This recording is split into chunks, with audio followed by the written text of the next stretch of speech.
குறித்து இன்னும் அறிந்து கொள்ள வைக்கிறார். அதுதான் 18வது வசனம். மரித்தேன், ஆனாலும் இதோ சதா காலங்களிலும் உயிரோடு இருக்கிறேன். ஆமென். அடுத்த வார்த்தை, நான் மரணத்திற்கும் பாதாளத்திற்கும் உரிய திறவுகோல்களை உடையவராயிருக்கிறேன். கைகளை உயர்த்தி ஆமென் சொல்லுங்க பார்க்கலாம். இது பலமுறை சொல்லப்பட்ட ஒரு வார்த்தை. அநேக தரம் வர்ஷிப் பண்ண ஆரம்பத்திலிருந்து பரிசுத்த ஆவியானவர் இந்த வார்த்தையை கொண்டு பேசி ஆமென். டொமிஷியன் இந்த யோவானை பத்மத்தீவுல போட்டது எதுக்கு தெரியுமா? சாகிறதுக்கு. கர்த்தர் என்ன சொல்றார் தெரியுமா? இங்க பாரு, மரணத்தின் திறவுகோலும் பாதாளத்தின் திறவுகோலும் அந்த டொமிஷியன் கையில இல்ல, மரணத்தை ஜெயித்தவர் கையில இருக்கிறது. அதன் அர்த்தம் என்ன? நீ எங்க சாகணும், எப்ப சாகணும், எப்படி சாகணும் தீர்மானிக்கிறது உன்னை பகைக்கிற சத்ரு அல்ல, உன்னை மீட்டு கொண்ட கர்த்தர்.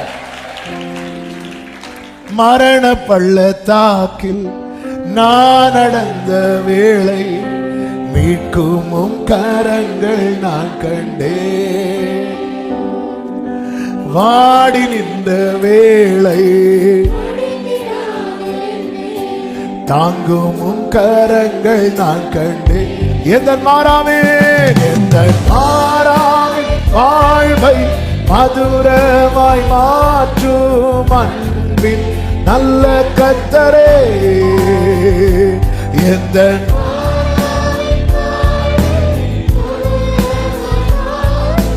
அன்பே ஆமென். ஆயிரமா அனுதினம் என்னை சொல்லிட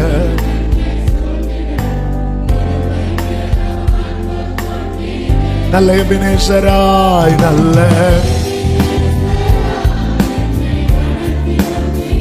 ஹல்லேலூயா நல்ல எபினேசராய் ஆமென். பிரியமானவர்களே, இயேசுவை குறித்த அறிவு எந்த அளவுக்கு குறைவா இருக்கிறதோ அந்த அளவுக்கு பயம் பலவீனம் எல்லாம் நம்மை ஒட்டிக்கொள்ளும். இயேசுவை குறித்த அறிவு எந்த அளவுக்கு அதிகமாகிறதோ அந்த அளவுக்கு நமக்கு பலன் தைரியம் உண்டாகும். இயேசு கடல்ல நடந்து வரும்போது ஆவேசம்னு கத்துறாங்க. அவ்வளவுதான் அறிவு அவங்களுக்கு தெரியல. இயேசு சொல்ல நான் தான், இது இயேசுன்னு தெரிஞ்சு கடல்ல குதிக்கிறான், கடல்ல இறங்குறான் பேதுரு. அதுக்கப்புறம் உள்ள போய் வெளியே வந்ததுல ரெண்டாவது, ஆனா இறங்குறாருல.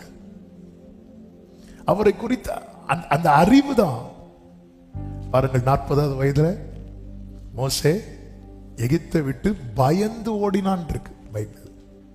ஏன்னா தேவனை குறித்த அறிவு இல்லை. ஆனால் தேவனை 80வது வயதுல சந்திக்கிறார். ஆண்டவரே உங்க பேர் என்ன அப்படின்னு கேட்கிறாரு.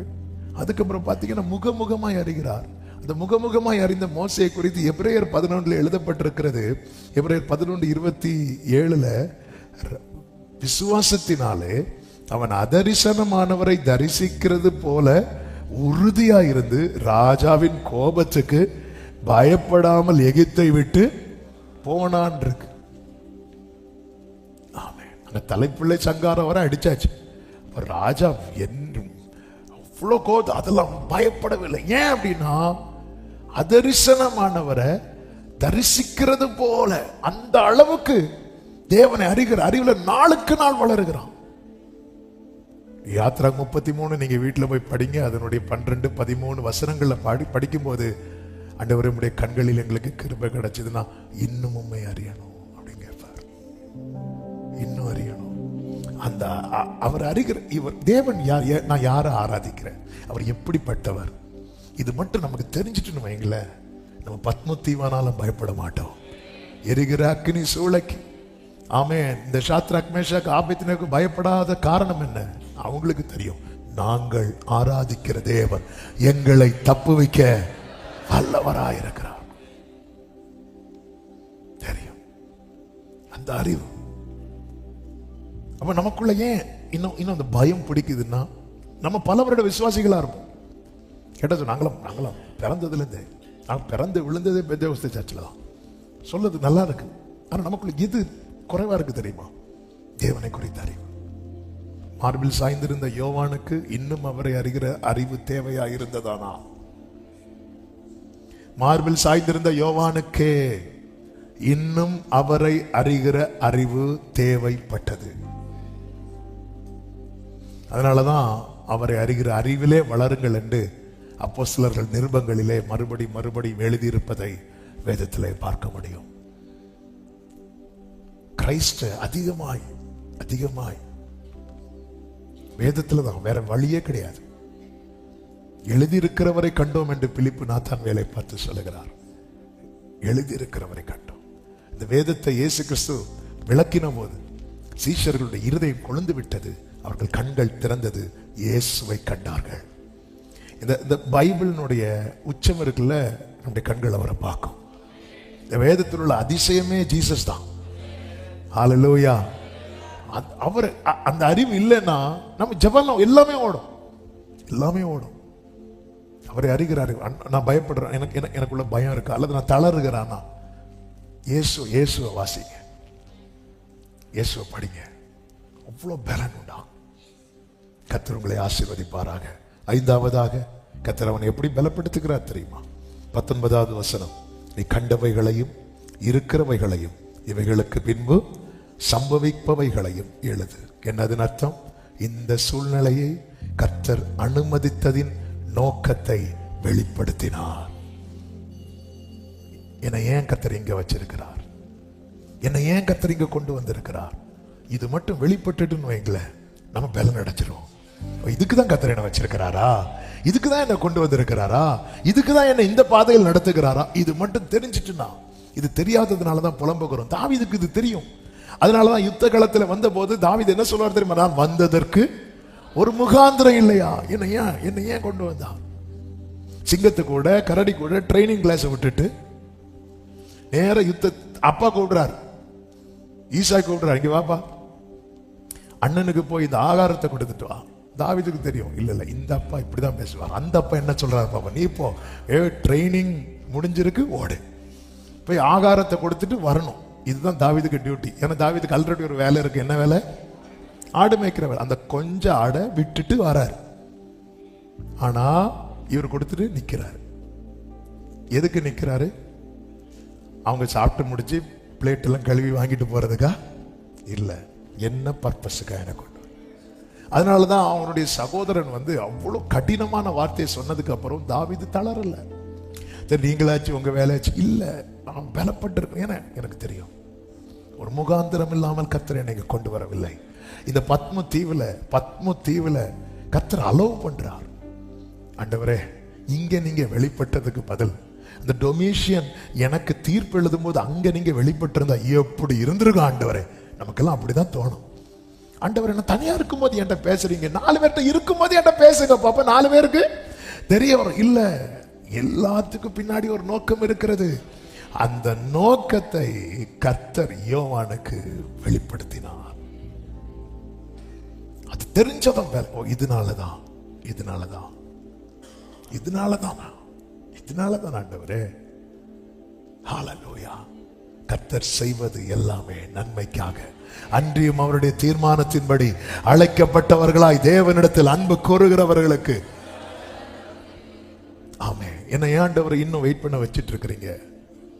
அதுக்கு பின்னாடி ஒரு ரீசன் இருக்கிறது. என்ன ஆண்டவர் இப்படி நடத்துறீங்க? அதுக்கு பின்னாடி ஒரு ரீசன் இருக்கிறது. என்ன ஆண்டவரை எகிப்துக்கு கொண்டு போனீங்க, ஆரம்பத்தில் தெரியாத போது சகோதரர்கள் இப்படி பண்ணிட்டாங்கன்னு நினைச்சிட்டு இருந்தார். தெரிஞ்சதுக்கு அப்புறம் யோசிப்பு என்ன சொல்லுவார் தெரியுமா? கர்த்தர் என்னை அனுப்பினார் அப்படின்னு. ஹல்லேலூயா. அதனாலதான் சகோதரர்களை நேசிக்க முடிந்தது. என்ன ஆண்டவர் எனக்கு எல்லாம் நெருங்கி வந்து ஸ்டாப் ஆகுது. அதுக்கு பின்னாக ஒரு ரீசன் இருக்கு. கர்த்தர் எப்படி பலப்படுத்துகிறார் தெரியுமா? அந்த காரியத்தை வெளிப்படுத்தி. நான் நம்புகிறேன், நான் விசுவாசிக்கிறேன். இந்த சத்தத்தை கேட்டுக்கொண்டிருக்கிற சில உள்ளங்களோடு கர்த்தர் பேசுகிறார். நீ பயணிக்கிற பாதையை குறித்து நீ கலங்கி கொண்டிருக்கிறாய். அழைத்தவர் அனுமதித்திருக்கிற பாதையானால் இதற்கு பின்னாக ஒரு பெரிய திட்டம் இருக்கிறது, பெரிய நோக்கம் இருக்கிறது. கர்த்தர் அதை வெளிப்படுத்தி உன்னை பலப்படுத்துவார். ஆமென் சொல்லுங்க பார்க்கலாம்.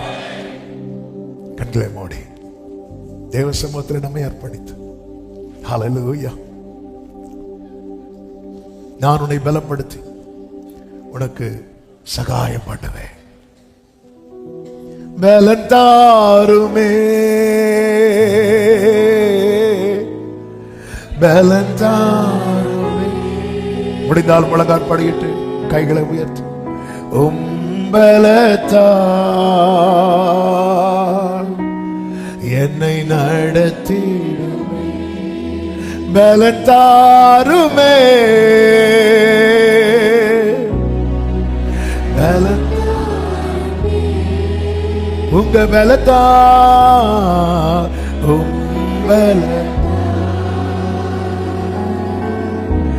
என்னை நடத்தி. கேளுங்க, பலன் தாருமே. We need your strength, Lord. பலன் தாருமே, பலன் தாரும்.